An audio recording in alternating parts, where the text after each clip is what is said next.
And it is Live at 9 with James Phillips here on WJLX 101.5 FM. And this morning we got a special guest all the way from Hollywood, California, right?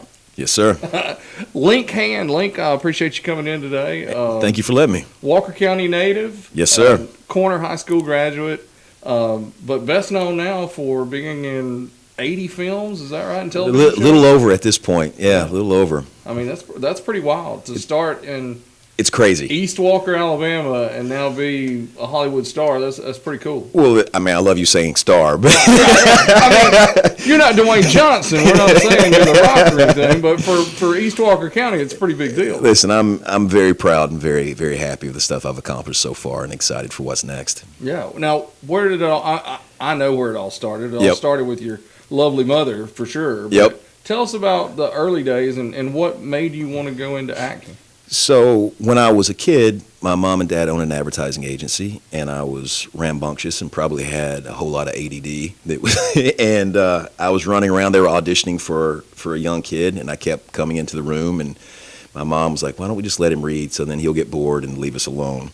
And I could memorize lines and did the stuff. The director was like, he's actually really good. Why don't we just hire him? So that was my first job. Yeah. But in no way did I think that was going to be like, oh, that was a big epiphany. It was just cool. It gave me Toys R Us money. I could go buy G.I. Joes. Yeah. You and probably then, had the aircraft carrier. Oh, I had everything. Yeah. Oh, I mean, it was the best. It was the best.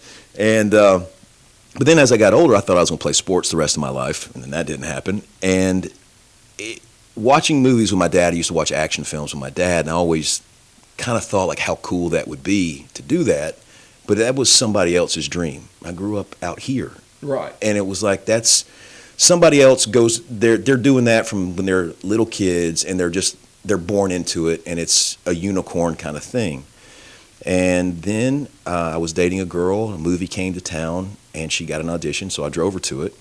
And casting came out, walked up to me and said, "What are you going to read for?" And I was like, "I'm not reading for anything. I brought her."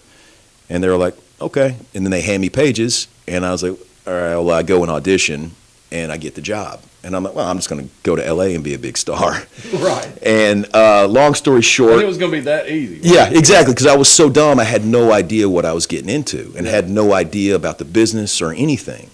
But I jumped in my car and started driving, me and my dad, cross country to California. And I knew I was going to start training when I got there. That's all I knew. The movie fell apart, but I moved into town on a Saturday, and I started acting class that Monday. And from sports, I realized sitting in that room watching people that I saw on TV and in movies in a class, I was like, I don't understand this language. Like, this is a different language. Right. And I was like, I have to learn what this is. And then I fell in love with the process of it, started doing theater in L.A., which is a weird place to start doing theater. Because theater's New York. That's where theater's at. Theater in L.A. is a little different. Theater in L.A. is like a bunch of people like trying to showcase, like, please hire me, and it usually is terrible. Right. And for sure I was terrible, but I was doing the same thing. But that's where the love came from. Yeah, yeah. Now, as a little guy, were you ever on the set at like Carl Cannon commercials? Because I knew that's what Mom was known for in Walker County a lot, was being the Ellie Mae character. 100%. Well, that was kind of part of the commercials that we were doing that I got. So I was always around that, and it made me comfortable as a little kid around it. And then when I got older and I was trying to be cool or trying to pick up a girl, then that kind of all changed. But then I had to learn how to get comfortable with it again. Right. Now, what year was that you moved out there? 2000. So, I mean, we're looking at 25 years in yes, sir. Hollywood now. Yes, sir. That's a good career for it's not bad. Yeah. It's not bad. There's been, out of a lot of the people that I started with, I'm pretty much the only one that's still in town. Yeah. What is it that's kept you there? I forgot how to quit. Right. That's literally what it is. There's so many times where you get beat down in this business because it's hard. It's not promised, and you're like, okay, I can't do this. Well, I'm gonna try for another hour, or I'm gonna try for another day, and then all of a sudden something happens and it gives you the fuel, and you keep going. Then at a certain point you go, okay, you have to have a real conversation with yourself. And there was one day where I sit there and I said, would I be happy if I quit this and move back home and get a real job and make a good living? Would I be happy doing that, or being out here being broke for the rest of my life? but I get to act. Like, what do I want to do? Right. And so I had to make that decision, and I was like, I will be broke for the rest of my life as long as I get to play pretend and pursue this dream. I'll be happy. And then after I made that real decision, then things started unfolding because I wasn't afraid of the business anymore. I was like, I'm here whether or not, so you got to kill me to stop me. And I know rejection is a part of the business, yeah. and it's something you have to get used to. Yeah. But you were talking before we came on the air about celebrating those wins. And so how have you celebrated those wins, and what are some of the wins? Talk about some of the wins. It's so important because that's what we were talking about. Like, the goalpost always moves, right? And you have these goals, like whatever it is. And there was so many times I was like, all I want to do is get this job that I just auditioned for. And I would get that job.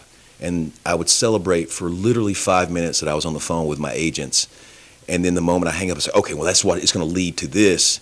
And I didn't even enjoy that victory. That was all I wanted. And so it came a point where I was like, if I'm not happy in the moment, then I'll never be happy with anything I achieve. And so it's just being in the moment and realizing, like, hey, this is exciting, this is cool, have fun with it. And one of the biggest things that I remember successes for me was the first TV show I ever got was after I had a side job that I got fired from. And I went home, I was super depressed. I was like, what am I going to do? And I got on my bed and I meditated. And I was like, I didn't come out here to make somebody else rich. I came out here to pursue my dreams. Like, stop running from the business. Make up your mind. And literally the next morning, I got a phone call for an audition for a small, tiny role in a TV show. And they're like, we have a rush audition. Can you make it there in an hour? And I was like, of course. And that was my first TV role. Yeah. And it was like, okay. And then all of a sudden, I started getting jobs. And then I auditioned for a baseball movie. And I'm like, oh, that's a big studio movie. That would have been cool. Then I get a call back. And then another one. And then all of a sudden, I get a call saying, like, you're cast in 42, the Jackie Robinson story. And I was on Hollywood Boulevard when I got that call. And I remember screaming, like, on Hollywood Boulevard. And Hollywood Boulevard, if you've never been out there, it's full of a lot of very interesting people. Yeah. And everybody's looking at me like I'm a crazy person. And I didn't care because, like, I was like, my life just changed. Like, I just got this big studio movie. And it was, I remember so many things about that process that was just, sometimes when I need a little extra fuel, I always think about that one. Yeah. Well, and that one was so cool because you get to come back home to film a lot of it. We shot it, like, I think it was Rickwood Field. Yeah, Rickwood Field. And I remember when we trained for 3 months to play baseball. And so every day we're at the baseball field, and we'd go to Warner Brothers and work out with a strength and conditioning coach from the San Diego Padres. Right. So we were, wait, are you serious? And I remember probably a month before we started filming, one of the producers was like, hey, man, he's like, you're from Birmingham, right? And I said, yeah, yes, sir. He goes, I think we're actually going to film in Birmingham. I was like, shut up. He's like, yeah, I think so. He's like, we're not sure yet, but I think so. Yeah. And then when that happened, it was just such a crazy, I don't even know how to quantify it, how crazy it was. Yeah. Well, and to be a baseball fan and to be able to play in the oldest park in America, I mean, in basically your hometown, and you're telling the story of Jackie Robinson, that's got to be the coolest thing in the world. It was surreal because I was a little kid. Every time you do this job, you're a little kid. Yeah. But I got to tell this one just because it's a sports show and, you know. So I hadn't thrown a baseball since I was in high school and didn't play baseball in high school. And so I was playing a pitcher in the movie, so I'm working with major league pitchers teaching me how to throw. Right. So I don't hurt myself shooting the movie. Or look like a moron. Right? That part, because there's a lot of people that can't throw that have been in movies, and there's memes about it. And I was like, don't want to be that. You don't want to be that guy. And so it was like, so we started training, and before we left to come out here and film, I was throwing 90 miles an hour. Wow. And so the coaches were freaking out. They're like, dude, you can throw. Yeah. And they're like, we can get you in a farm league. We can do this. And I was like, first of all, my ego loves this, so please keep saying it. Right. But there's no way I'm going to do that. Yeah. But it was just so cool, like kind of getting that love. And I'll never forget this one quick story. Day one of filming, we're working out how they're going to introduce my character, and I have to throw a ball and say a couple things. And they put a camera right behind the catcher. And so I tell the director of photography, I was like, hey, look, I throw kind of hard.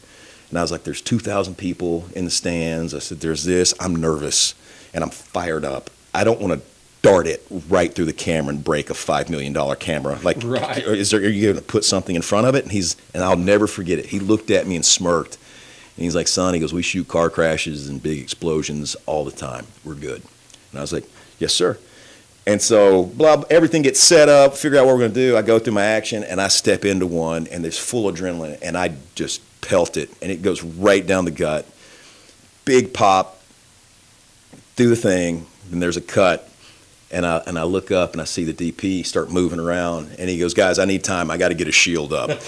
And so the extras were all minor league baseball players, and they're like, heck yeah, you do. And they ran up and grabbed me and picked me up because they were so hyped that I threw hard enough to scare them. And they were like, that's my boy. And they were freaking out. And so it was one of the coolest things. I might as well have been 12 feet tall. Oh, I bet. Yeah. I mean, you were like they were expecting you to be like the typical actor that throws out the first pitch and it ends up somewhere else. Oh, yeah. Just roll it across like bowling. Yeah. Yep. Oh, that's awesome, though. That's a great story.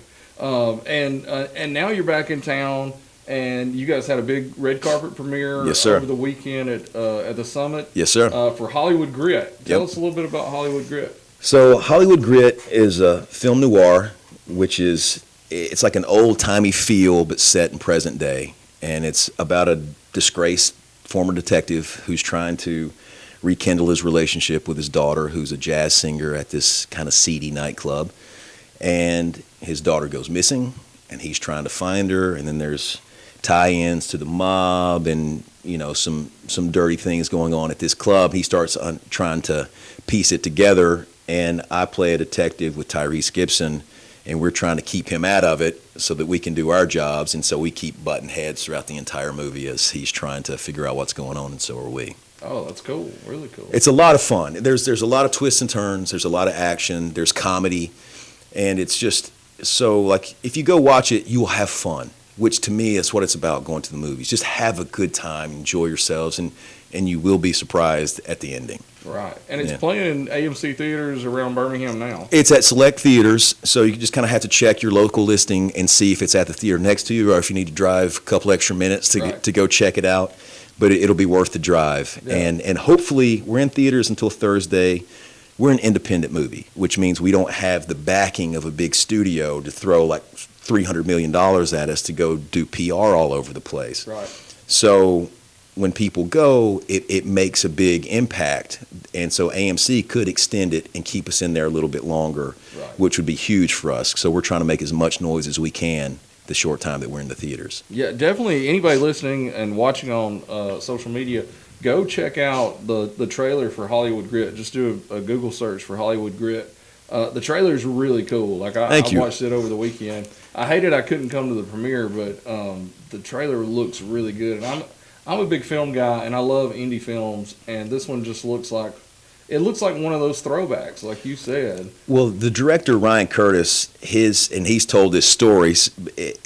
It's his favorite movies were like 80s action, like Die Hard, movies like that, and film noirs. And he's like, so what if I put those together and have a baby? Right. And that's what he did with this. And he's so great. He's a veteran and incredible director. He actually was a co-writer of this, and we've been friends for almost 15 years. And I remember when he started talking about it, he's like, hey, you want to do a thing? And I was like, let's do it. And then all of a sudden it happened, and now we're out promoting it, and it's in the theaters.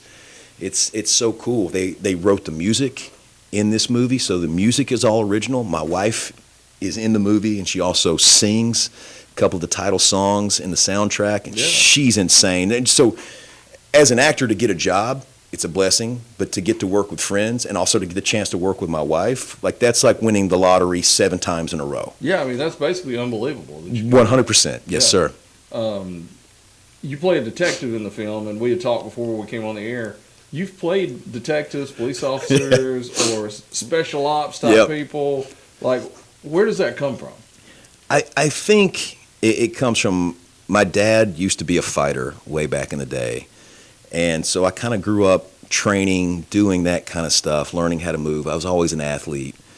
And I was around people who really did the physical thing, because I'm in Hollywood. A lot of people play pretend, and just anywhere in life, there's always the loud guy at the bar back in the day or whatever who wants to yell and scream and pretend like they're the toughest guy, and that's usually not the one who's tough. Yeah, it's usually the person that's sitting there quiet, just already calculating, like, okay, I see where your muscle ties in here. That's where I put the first one. Right. I'm going to go here, and this is just the way that moves and works.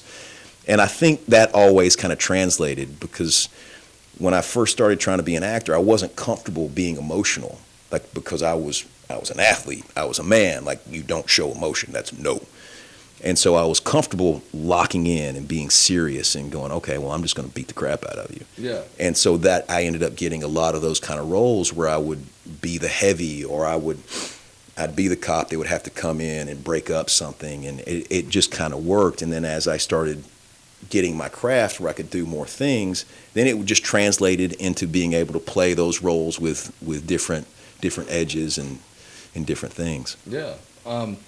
What about some of the shows that you've been on? People may not realize, you've been on CIS, NCIS Hawaii. Yeah.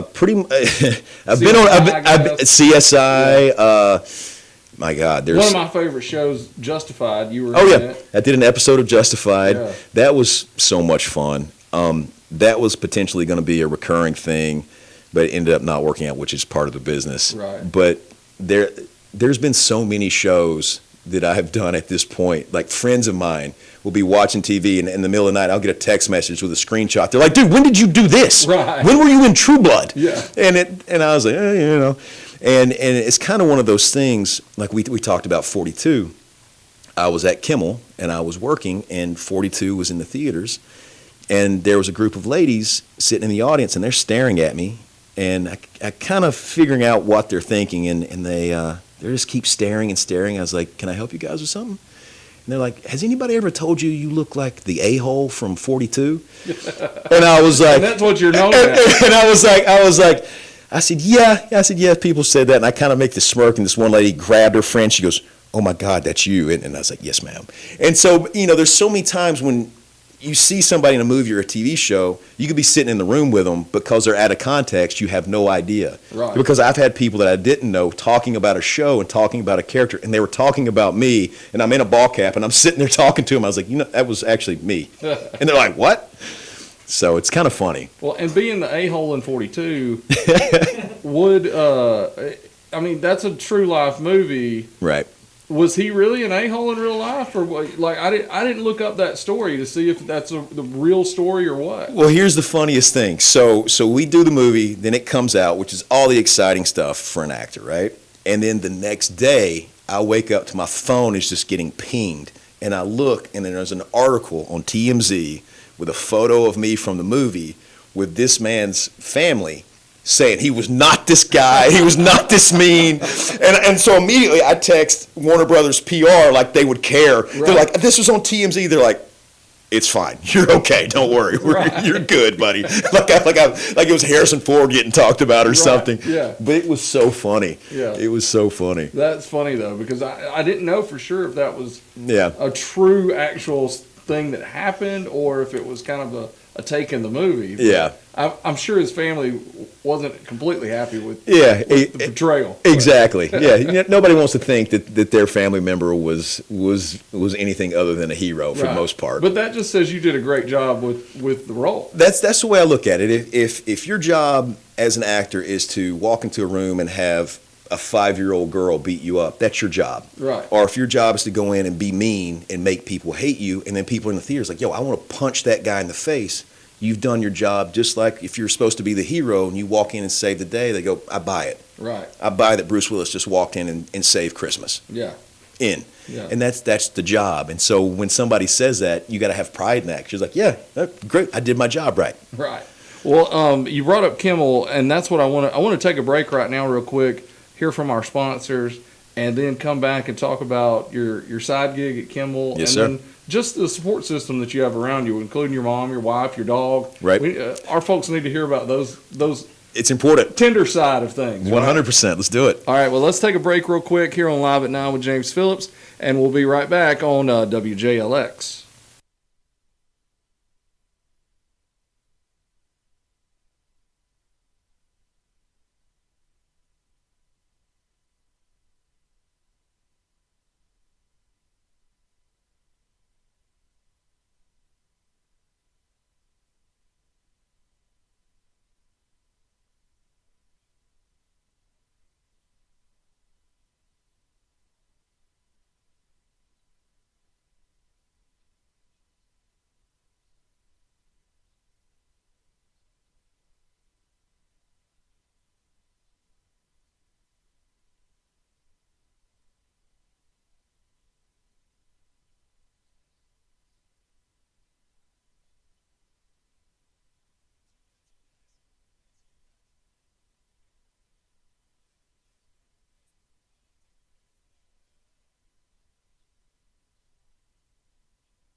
And we are back here on Live at 9. James Phillips, joined this morning by Linc Hand.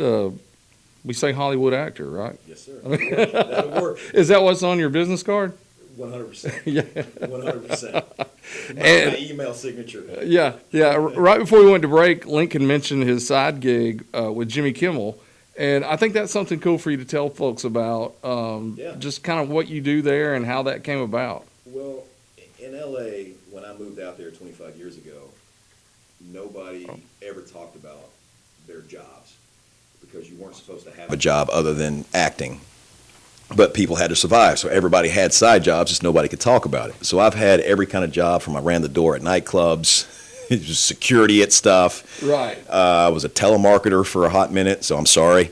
Probably called some people here. Oh, I mean, listen, I call if you needed a printer, I called you. Right. And I probably hung up because I didn't want to do it. Yeah. But anyway, so we did all these kind of things, and then I ended up getting this job for a production company that provided audience for different TV shows, and I started working at Kimmel, and then I was there for a while, and then I started running that department, and then I started doing part of the warm-up.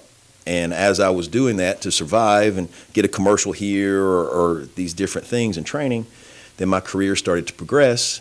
And they were like, hey, why don't you just, whenever you're not in town, fine. But when you're here, you come back, you do your part of the warm-up, and we'll keep you around forever. And like family doesn't even do that. Normally, if you stop cutting the grass for a day, like, oh, we got a guy now. Right, yeah. You know what I mean? They're like, we got somebody else. Yeah. And they have kept me around and kept me safe.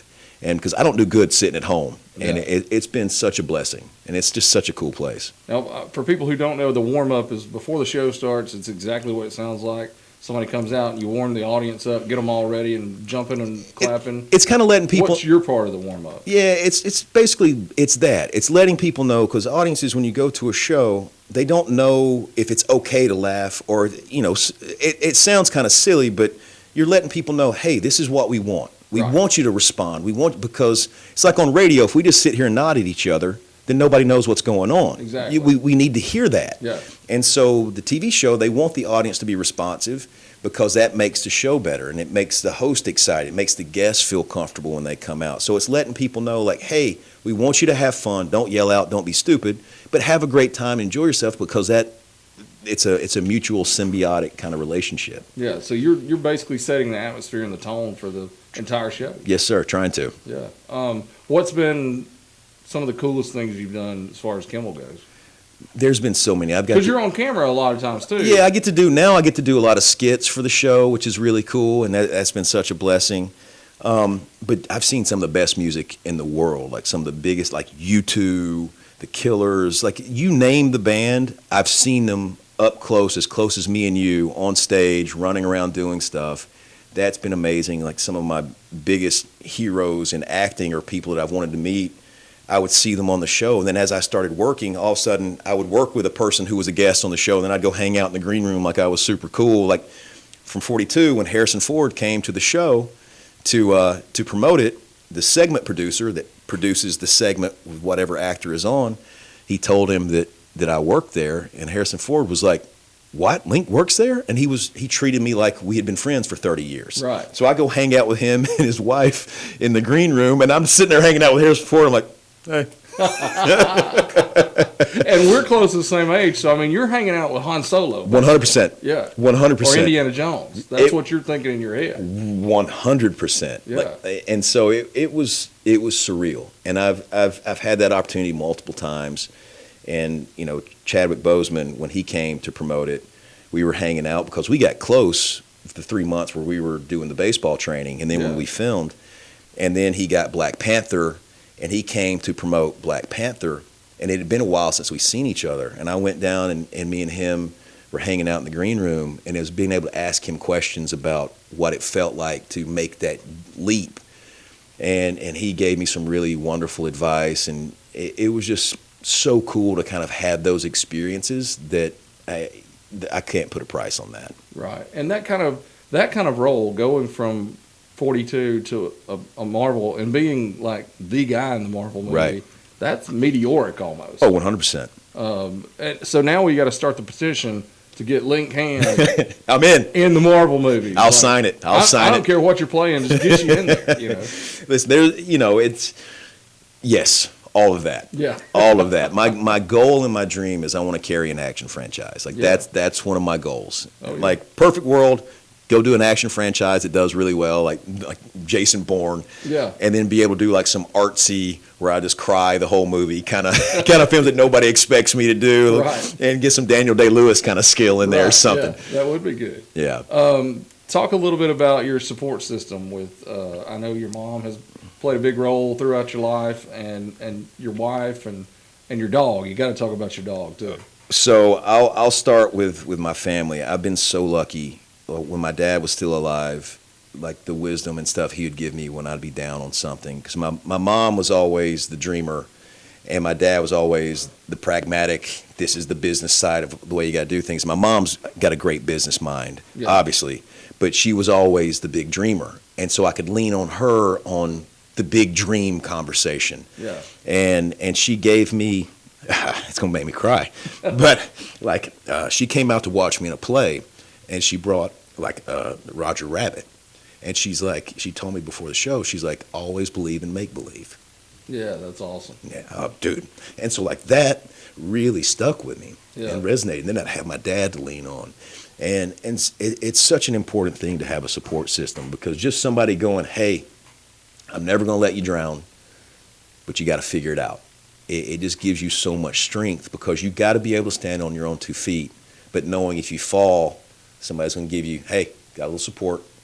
It gives you that freedom to go take the big swing, because you're not worried that it's just all going to crumble. And then my wife has been one of the biggest blessings in my life, because she has, I mean, not too long ago, a job fell through for different reasons, and show got canceled I was on, and I got really depressed and was just moping around and being all sad. And finally my wife walked in the room, and she goes, okay, that's enough. And I was like, just full blue, like I was, and just all sad and moping. She goes, okay, we're done. She pulled up my IMDb, and she goes, look at this. And she just started scrolling. Yeah. She goes, stop this crap. Yeah. She goes, look at what you've done. She goes, remember who you are, and let's go.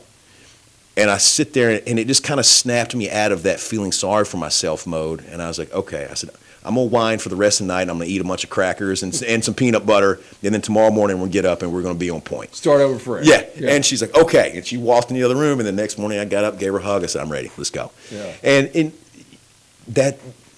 that's what marriage is about. That's what having support is about.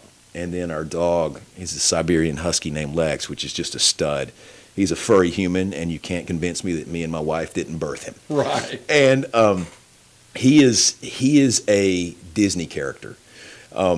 Just to give you an idea, and it's going to sound fake. So whenever we're both out of town, we have this very trusted friend that takes care of him, stays in the house, and she's an incredible dog trainer and keeps other dogs.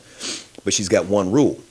Her bedroom is off limits to all the dogs, and the dogs are terrified to go into her room. Now, they live in her house. They're not in a kennel or anything like that. Right. And she goes, night one, she called me the next day. She goes, Lex somehow unlocked her door and opened the door and jumped up in the bed with her. And she was, because he sleeps in the bed with me and my wife, but I radiate so much heat. After about 5 minutes, he jumps out. Yeah, he's like, all right, that's too much. And so he jumps in the bed with her, and she gets upset. She's like, all right, Lex, out. Takes him back to the couch. She's like, you got to stay out here. She's like, go back in bed. She's like, I'm just now starting to get comfortable. Then all of a sudden, the door opens again.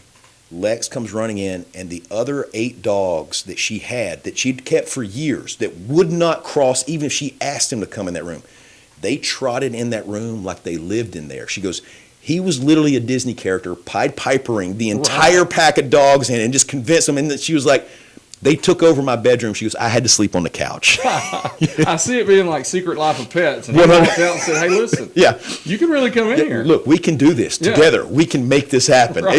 He literally just made it happen. And so I can come home and have a great day and he makes it better, or I can have a rough day where an audition doesn't go well, or a day on set I didn't feel like I did my best. And he picks up on that energy, and he'll come up, crawl up on me, and just kind of lay on me. and he's super vocal. He'll talk to you. Right. And so, like, if you don't give him a snack, then he'll go tell my wife, and then look at me like Dad won't give me a snack. Like, just tell him. Yeah. And vice versa. Yeah. So it's he's just as bad as a kid. Oh, 100%, 100%.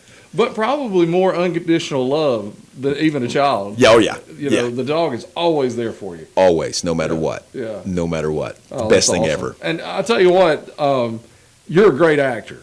Thank you very much. But I saw those tears, and I feel pretty proud that real tears came out. Yeah. Those weren't fake tears. Yeah. Those were real tears. You weren't acting. No. It's funny because back in the day, you would never see me cry. Now, like a letter opening, I'll start crying because I'll have a thought of something. I'm like, Yeah. My wife's like, "Are you crying again?" I'm like, "No, I'm not crying." I don't know if that's just with age that happens, or maybe it's just wisdom as we get older. It's a combination of that go. It's a combination of all that kind of stuff, and I joke about it, but I think it's important. You got to be able, especially as men. Yeah. Like there's so many times where it's like, you're not supposed to show emotions, but I think showing emotions is what makes you strong. Being Right. able to do both. Yeah. And it's one of the biggest things. Like my dad talking about support. I remember the first time I was on stage in an acting class, and I got emotional, and a real tear came out, and I was so pissed because I was in front of my peers, and I cried, and I ran out of class after we were done. I called my dad. I said, I just cried in front of people that I see on TV. I was like, I'm so angry, and my dad's like, buddy, that's what you're out there to learn how to do, is learn how to use your emotions. And I was like, yeah, but I cried, like I really cried. I wasn't acting. And he's like, just because you've never seen me do it doesn't mean I don't feel those things. Right. So I'm proud of you. Right. And so like that freed up, and that gave me like permission to start like being able to open up and crack those walls I put up. Yeah. And obviously that serves you in your work, but I think it's just important as a human to be well-rounded and not just, can't be stoic all the time. Yeah, definitely. Now, you've been in Hollywood 25 years now. Really cool roles. What is your favorite role, if you can give one? And what have you ever had a role where you thought, man, I shouldn't have done this? You know what? Honestly, there's jobs that are not the best, Right. just because of circumstances or whatever. But anytime you get a job, you're lucky. Right. Probably it's hard to pick one, but I had so much fun doing NCIS Hawaii, because that character is the kind of character that I want to do in movies. That it's an action hero. Like that character was just a superhero that they ended up killing. Right. But it was a recurring role, right? Yes, sir. Yeah, that's what I thought. Yeah, there was a whole lot more depth to that. We can go into some other time. Yeah. that things happened, but it was like that was just so much fun because it showed me that on a major studio, I could do something like that. And then from that, when it ended, a couple other studios reached out about certain things, and then the strike happened. And the beauty of our work, when your name's not Tom Cruise or Brad Pitt, you're not that household name yet, things get cold when you're out of work for 11 months. Yeah. And then so those names get first pick of these places where I was almost at. They're like, hey, we could plug him in here. Strike happens, 11 months of nothing. They're like, new number, who dis? Right, yeah. And I mean, people don't realize there were big name actors and actresses who were like door dashing 100% during that time. Like it was such a big hit on everybody in the industry. Yeah. And then you guys had the strike Yep. right at the same time. Yes, I mean, sir. that was a huge deal. It crushed everyone because you couldn't work. COVID, nobody could work. And then we have a strike for almost a full year where every part of the industry is out. So and these are people who are making big money, and LA is expensive. And if you have families and you have mortgages, you have cars, you have food, like that money just starts flowing out and you have nothing to do. Your skill set is this industry. Right. Yeah. Like you can't go to the local store where it's like it's not going to cover what your bill is. Yeah. So you're trying to do all these different things, and a lot of people had to move. A lot of people lost, homes that they had for 20 plus years, and it was just brutal is the best word I can think of. Yeah. What's next for Linc Hand? What comes up next? Next is there's a couple things that we're working on creating. those things are in the working on funding for that, which is exciting. I've had a couple big auditions, more auditions coming, and that's kind of the world. Like you never know what's next until the paperwork is signed and money is in the account and you're going to set. Right. There's always hopefully things in the works, and then sometimes it's just quiet and you go, I'm keeping my faith that at any moment I could look at my phone and get a message from my agents or my managers and going, hey, here's this audition, or hey, here's this job, you're going to go do it. Right. And I did a horror movie at the beginning of the year where I was running around fighting a Yeti, so that was so much fun. Oh, cool, yeah. So maybe that'll come out at Halloween. I know they're trying to get it done by then, but who knows? Like, I did my job, and they have to do the hard stuff. I just went in and played pretend. Yeah. So we'll see if that comes out, and then I'm curious. I have a feeling it's going to sound woo-woo, but I feel like something really, really big's coming. I'm just not sure what it is. I'm just open to whatever it is. Right. I mean, and that's the attitude you have to have. Yes, sir. Fighting a Yeti, how does that work? Well, the actor that was in the costume was around 6'4", Yeah. so big guy, and then he was on stilts. So I saw the costume while we were working one day, and then I didn't really see him in it. And so this one scene that we started filming, the first time that I actually see this thing, they had this whole area fogged up where I couldn't see you. As close as me and you are, I couldn't see you. Right. And I have a mask, like half my face is covered in this movie. So I'm walking through a woods with a rifle looking for this thing, trying to save this person. And I come to my mark, and I'm supposed to see him doing this action, and he stands up. And so as I get closer, and I can hear what's going on, but I can't see it yet, and then I hit my mark, and I'm looking, and then I actually see it, and it's the same costume as it did, like the Predator costume. Right. So it's incredible and looks super real. And so this thing stands up, and I'm just going. And so it's a natural response. It was 100%. So when they yell, they're like, dude, we're good, we got it. And I was like, that's because I wasn't acting. It scared the crap out of me. Yeah. I thought you guys brought in a real Yeti all of a sudden. Yeah. I can't wait to see that. I'm a big horror fan, and so I can't wait to see that. Listen, we shot it in Buffalo, New York, and it was right in the middle of all the fires in L.A. when we filmed it. So it was like the fires were coming toward our house, and then the wind shifted, and then the next day I was to fly out of town, and my wife was like, go, we're good, we're safe. And so I went from fires everywhere, which was like an Armageddon kind of thing. Yeah. And then I jump on a plane and fly and land, and there's a foot of snow everywhere I'm at. So it was such a weird, but the movie's a lot of fun. The script was great, and I think it's going to turn out pretty good. Yeah, that's cool.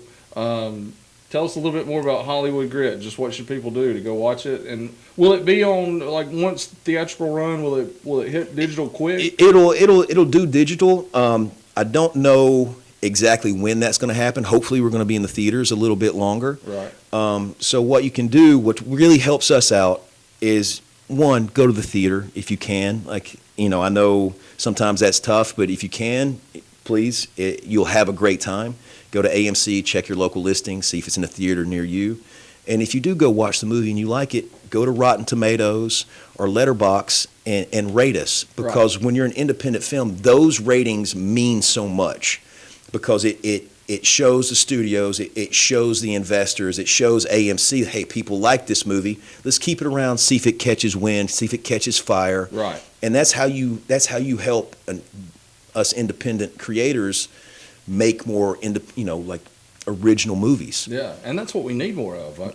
Everything that comes out of the theater is almost a sequel. It's a rehash of something in it, and it's like this is everything about it, from the music to the soundtrack to everything is original, and it's fun, and it's just we shot this in L.A. Everything has gotten so expensive in L.A., but it was important to us that we shot it in L.A. to give people that we care about work. Right. And the more of these kind of movies that we can do, the more people get to work, and the more people get to keep their things and live their life and bring entertainment to all of us, because we all need entertainment. It makes your day better, or if you had a bad day, you go for a ride. We do our job right. You go for a ride for that hour and a half. Yeah, you need an escape. Yeah, and it's like going to the gym. You're never mad that you went when you're finished. You're always happy that you did. Well, unless somebody didn't wipe off the machine or something like that. Well, even then, you get a story. You get a wet spot for a minute, but then you're like, all right, it's not that bad. I'm still doing something for me. Right, but You mentioned Rotten Tomatoes. I mean, it's at an 80% range, is what I No, noticed. well, the other night it was 99%. Oh, wow. I know on IMDb it may have been IMDb. It's IMDb. Rotten Tomatoes right now, as of last night, it was at 99% fresh. Oh, yeah. Which is incredible. Yeah. On IMDb, it was 8.2 out of 10. That's what I saw. And I've done a lot of studio movies where we were like 3. Right. Yeah. So I mean, I've watched a lot of good movies that I really enjoy, and I look on IMDb and it's like 6.3, something like that. My wife is back in LA. She flew back yesterday, and she went to go watch the movie at the theater next to our house. Yeah. And the theater was almost full, and she was so excited because people were cheering and applauding at the end of the movie. And she was there with the other writer, Christina Dutton, and it was just so exciting to see an audience that nobody knew actually have that kind of response. Right. So when people go see it, there's actually a audible response people are having, and they're laughing at the jokes, and they're oohing and ahhing at the twists and turns, and you don't get that at home, because it is at some point it's going to come to streaming, and we want you to see that as well. But there's just a community aspect of going to the theater and seeing it with a group of strangers and having this combined experience. Like that's the magic of movies. Oh yeah. Well, and especially with a movie that has the twists and turns and the action sequences that you've talked about in this one, you need to see it on the big screen. 100%. Yeah, make it magic. Yeah, it's so much fun. Yeah. Well, Linc, I appreciate you coming by today. It's been great to talk to you and catch up, and I still got to catch up with your mom. I can't believe that Edie didn't jump on the microphone. Surprised me too. Yeah, I thought for sure that would happen. Thank you so much for having me. Yeah. And anytime you're in town, anytime you got things going on, if we want to do a Zoom interview with when the Yeti movie comes out, Zoom interview for sure. I'm in with anything and everything. Yeah. I'm 100% in. All right. Well, I appreciate you coming in, man. One question. Oh. Put it right there on your board. Can you see that one from Patrick Bolak? Okay, what advice can Linc give for young people who want to get into the industry that seems so far from where they grew up? You just have to go for it. Piece of advice is, for me, I always had imposter syndrome, and probably still do in a lot of ways. But you just have to know before you do anything, just tell yourself you're enough. Because what makes you different from me, what makes me different from the next person is me. And is you. And that's what's special. You don't have to be De Niro. You don't have to be Brad Pitt. They already exist, and they've done pretty well. Yeah. We want to see you. And so go and train. Because there's some people who haven't trained that do well, but you want to study and train like a professional. So then when you have that craft, you can break the rules like an artist. Right. And that's what the beauty of the art is, but you got to have the craft. So don't be afraid of doing the work. Study. It's like if you were like, hey, I want to go play football, or I want to play baseball, I want to be a Major League Baseball player. You know what they do? They practice. Yeah, they put the time in. They don't just sit on the couch and go, well, I'm going to be a great baseball player and never swing a bat. Right. Because they're going to stay at home. Yeah. Put in the work, and you will get a shot. Yeah. It may take a year. It may take 20 years. It might take 30. But if you put in the work and you truly love it, you will get a chance, and you will be amazed at what you can do. Yeah. Well, and if you're a young person and you think you want to get into the entertainment industry, I mean, you start out at like community theater or in your school theater. That's somebody who I didn't bring up that I meant to is friend of the show, Mike Putman, was your teacher in high school. He was my drama teacher in high school. Yeah. Well, and also talking about like theater, one, I love Mike. He's the best. Yeah. Is nowadays it's so much easier. Your iPhone. Start shooting stuff. Right. Just get some friends together. Like if you got one friend that enjoys it, or if you got no friends that like it, just film yourself. Yeah. Start making things. Because 25 years ago, you needed $10 million and a big giant canister of film to try to splice together. Right. Now you can shoot a whole movie on your phone and make it good. And that will teach you craft, teach you things. You learn more by doing than just sitting around and watching. And find a good acting class. And even if you don't know what a good acting class is, because you won't until you start, You'll know a bad one, won't you? Yeah, and you just start and have fun with it and find out if it's something you really want to do. Yeah. And if it is, then keep pursuing that. Then there's managers and agents. Just one technical thing, it's probably easier to get a manager first than it is an agent, because agents want to work with established talent. Right. And manager's job is to get you started, to get you an agent. So that's usually a great way. The industry standard is 10%. A lot of times, there are some places that if you're just starting out, the manager is going to ask for 20% because they have to do a lot more work. But if they ask for more than that, and they make that percentage off what you get for a job, you are not paying them beforehand. Right. So just know that, because there's a lot of people that will go, hey, you pay me this, and I'll get you that, punch them in the throat. Right. And say, I said to do it. Right. Yeah. Yeah. Well, man, I appreciate that, and thanks for the question there, Patrick. Yep, I was just making sure we didn't have any more questions there. I see several coming through, but thanks again for coming in, and thanks. The big thing is thank you guys for listening and watching. Thanks for making WJLX your morning place, and for making Live at 9 as popular as it has become. Thank you for Young's Jewelers as well. And now we'll be heading out, and Woody Wilson will be here from 10 to 2, professor of rock and roll. He starts class at 10 a.m., so don't go anywhere. Be right back here on WJLX.